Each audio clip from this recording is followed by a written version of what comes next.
Waalaikumsalam, Bu.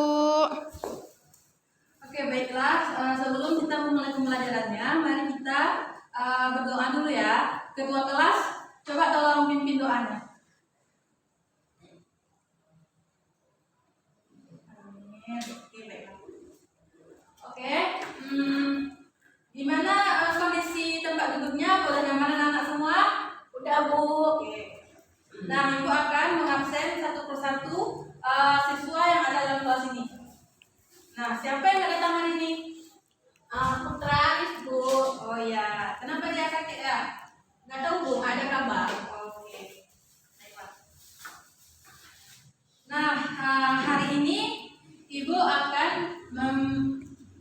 memberikan kalian pembelajaran itu tentang larutan penyangga, ya. Larutan penyangga. Kita hapus dulu tulisan tulisnya. Ibu, jadi ya. Nah, baiklah, sekarang Ibu akan mempelajari kita ulang prinsip larutan penyangga ya. Larutan penyangga. Larutan penyangga itu ada dua. Nah, pertama asam lemah. Asam lemah dan basa lemah. Nah, asam lemah ini ada garamnya, namanya adalah garam konjugasi. Nah, begitupun dengan basa lemah, dia juga punya garamnya, itu garam konjugasi namanya. Nah, bagaimana contoh dari asam lemah ini? Nah, contoh dari asam lemah ini adalah CH3COOH. Nah, garam lemahnya bagaimana? Garam lemahnya itu adalah CH3COOMA. Ini garam konjugasinya. Nah, prinsip larutan penyangga itu ada dua. Nah, asam lemah dan garam konjugasi dan basa lemah beserta garam konjugasinya. Anak-anak tahu nggak apa itu contoh dari asam lemah? Saya, Bu. Ya, silakan Adik. CH3COOH, Bu. Ya, betul sekali. CH3COOH. Nah, CH3COOH ini ada yang tahu nggak ini asam apa? Asam lemah kan? Ya, Bu. Nah, ini sering kita gunakan dalam kehidupan sehari-hari. Ada yang tahu nggak ini asam apa? Cuka, Bu. Ya, betul. Ini adalah cuka. Nah, cuka ini bisa kita gunakan dalam kehidupan sehari-hari karena dia adalah asam lemah. Nah, bagaimana dengan garamnya? Garam konjugasinya itu ada yang tahu nggak? Nah, ya, COOMA. Nah, ini adalah garam konjugasinya.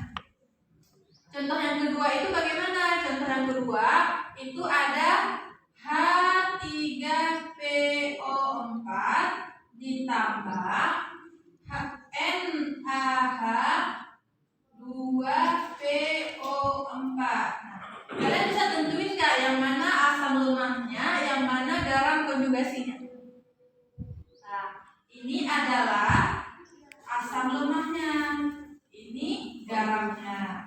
Nah, kalau yang basa bagaimana contohnya?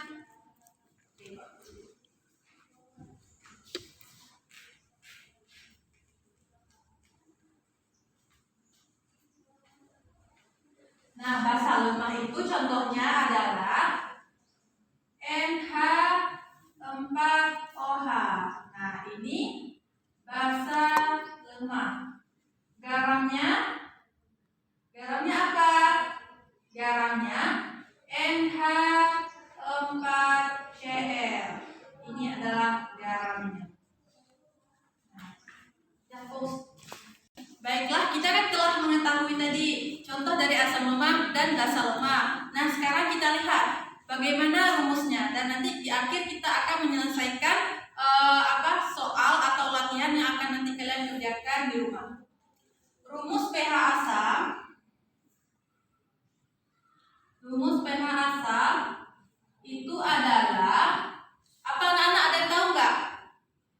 Enggak, Bu. Enggak, Bu. Ya, pH asam itu adalah H plus sama dengan Ka kali A per G.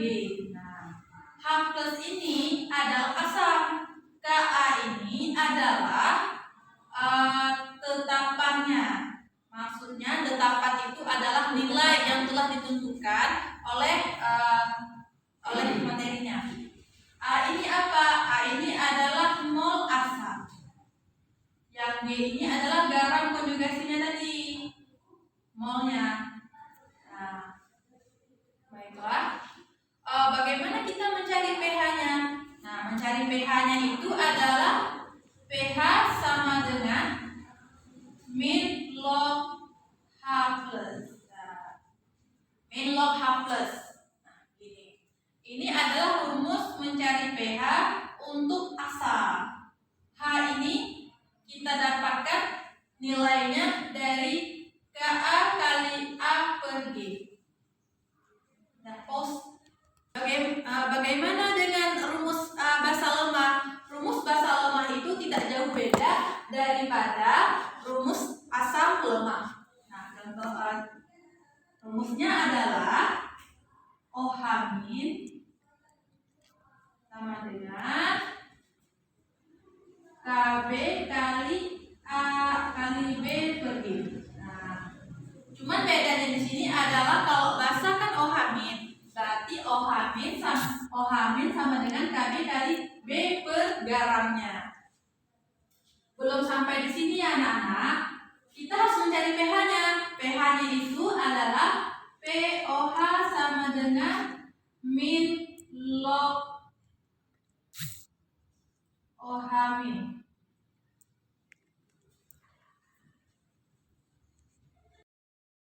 Dengan rumus asam, bagaimana dengan rumus basa lemahnya? Rumus basa lemahnya itu tidak jauh dari rumus asam lemah. Rumus basa lemah itu adalah konsentrasi OH min sama dengan KB kali B per G. Nah, karena di sini ditanya pOH dari asam dari basa lemah, berarti OH min sama dengan tetapan basa lemah dikali molar dari basa per garam konjugasi dari basa lemahnya. Nah, bagaimana kita mencari pH-nya gitu kan? pH-nya itu kita mencari pOH sama dengan min log konsentrasi OH min. Nah, setelah kita mendapatkan min log dari OH min itu, kita masukkan ke dalam PKB. Nah, sama dengan PKB PKB tambah log B per G. Nah, ini adalah rumus untuk mencari basa lemahnya. Baiklah, Ibu akan menjelaskan tentang peranan larutan penyangga, fungsi dari peranan larutan penyangga. Yang pertama sekali, fungsi larutan penyangga itu adalah seperti H2CO3 ditambah HCO3 min. Nah, itu adalah fungsinya menjaga pH dalam darah. pH dalam tubuh manusia itu berkisar antara 7,35 sampai 7,45. Jika kurang atau lebih dari pH tersebut, maka tubuh kita tidak bisa menerima asupan dari luar, karena itu akan menyebabkan kita down. Kemudian pH darah tidak boleh kurang dari 7,0 dan tidak boleh melebihi, karena akan berakibat fatal bagi manusia. Nah, seperti Ibu jelaskan tadi, memang tidak boleh pH darah itu berkurang atau berlebih. Organ yang paling berperan untuk menjaga pH darah adalah paru-paru dan ginjal. Nah, kalian tahu nggak paru-paru itu dan ginjal apa fungsinya? Nah, paru-paru itu kan untuk memompa, untuk menyaring udara-udara kan dalam tubuh kita. Maksudnya itu sebagai pernafasan kita. Nah, ginjal bagaimana? Ginjal inilah sangat berperan jauh dalam tubuh kita. Dia mengorganisir atau memilah-milah darah-darah kotor dan darah-darah bagus untuk disalurkan ke dalam seluruh tubuh. Bagaimana caranya kita untuk menjaga pH tubuh itu? Nah, untuk menjaga pH tubuh agar sesuai dengan karakteristik reaksi enzim, larutan penyangga itu harus kita lakukan dengan adanya campuran dari larutan karbonat. Nah, karbonat itu adalah apa? pH yang menyangga pH dalam darah. Nah, kemudian adalah larutan penyangga fosfat. Dalam peran larutan penyangga dalam kehidupan sehari-hari. Nah, bisa kita lihat di dalam makanan. Kalian kan pernah tuh makan makanan ringan gitu kan, makan snack, es krim, jus-jus apa di dalam tubuh itu.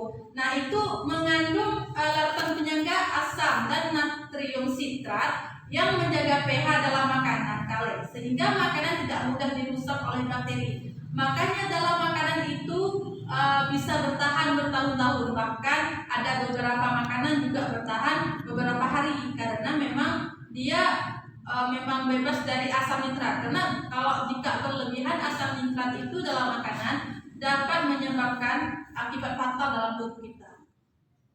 Kemudian bagaimana larutan penyangga dalam obat-obatan atau dalam medis? Itu sebagai perannya. Larutan penyangga itu adalah sebagai obat penghilang rasa nyeri. Aspirin mengandung asam oksalisilat. Beberapa merek aspirin juga ditambahkan zat untuk menetralisir kelebihan asam di perut seperti MbO atau magnesium oksida. Nah, bagaimana perannya itu? Kalian pernah kan melihat orang sakit mah?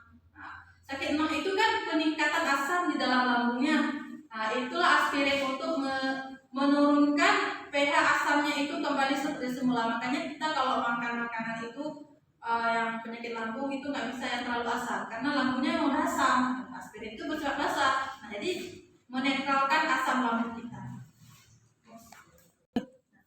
Baiklah, dari penjelasan yang telah Ibu sampaikan tadi, Ibu harap kalian bisa mengerti dan bisa memahaminya dengan baik. Ibu akan memberikan kalian soal latihan untuk mengecek sampai mana kalian paham dalam pembelajaran hari ini. Di depan kalian ada sudah Ibu bagikan LKPD masing-masing. Silahkan kalian kerjakan nanti pada latihan 1 halaman 10 dan dikumpulkan nanti minggu depan ya kalau bisa ya. Minggu depan Ibu kasih kesempatan lama karena di situ ada 10 soal COS dan 5 soal SI. Ibu harap bisa kalian kerjakan dengan sebaik-baiknya.